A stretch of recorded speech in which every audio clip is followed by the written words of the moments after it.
Hello guys, papakita ko lang po itong madam na to. Alam nyo ba na matagal na po to dito sa pagtatrabaho po sa pamilyang ito at saka subok na po siya. Parang amo na rin ba, no? Mayordoma yan doon sa kabila po. So i-flex ko lang po. No, ang ganda niya, no? Bagay sa kanya yung buhok niya na itim, o diba?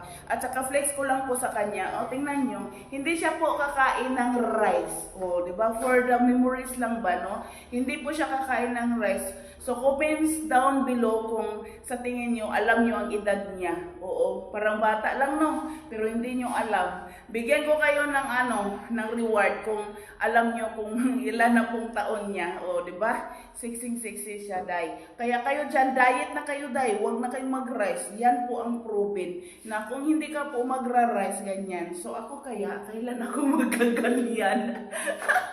Oh, rice lover ako eh. O, diba? So, thank you very much, madam. Kasi po, napakita ko po siya sa inyo po. Matagal na po siya dito.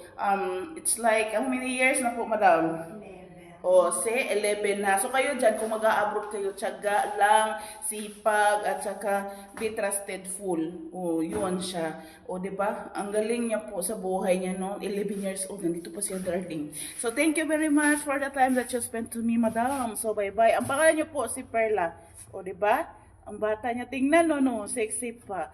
Oo, pero hindi mo lang alam. Comments down below kung alam nyo, kung inla na ang edad niyan. Ganda niya, no? Bye-bye! So, ayan mga darling, nakita nyo, nagpa-picture pa talaga siya sa akin, no? Oo, proud siya po mapapakita sa aking mga vlog. At saka, comments talaga kayo dyan sa below po kung pila na yung edad day. Oo, para malaman na at saka magka-reward kayo, di ba?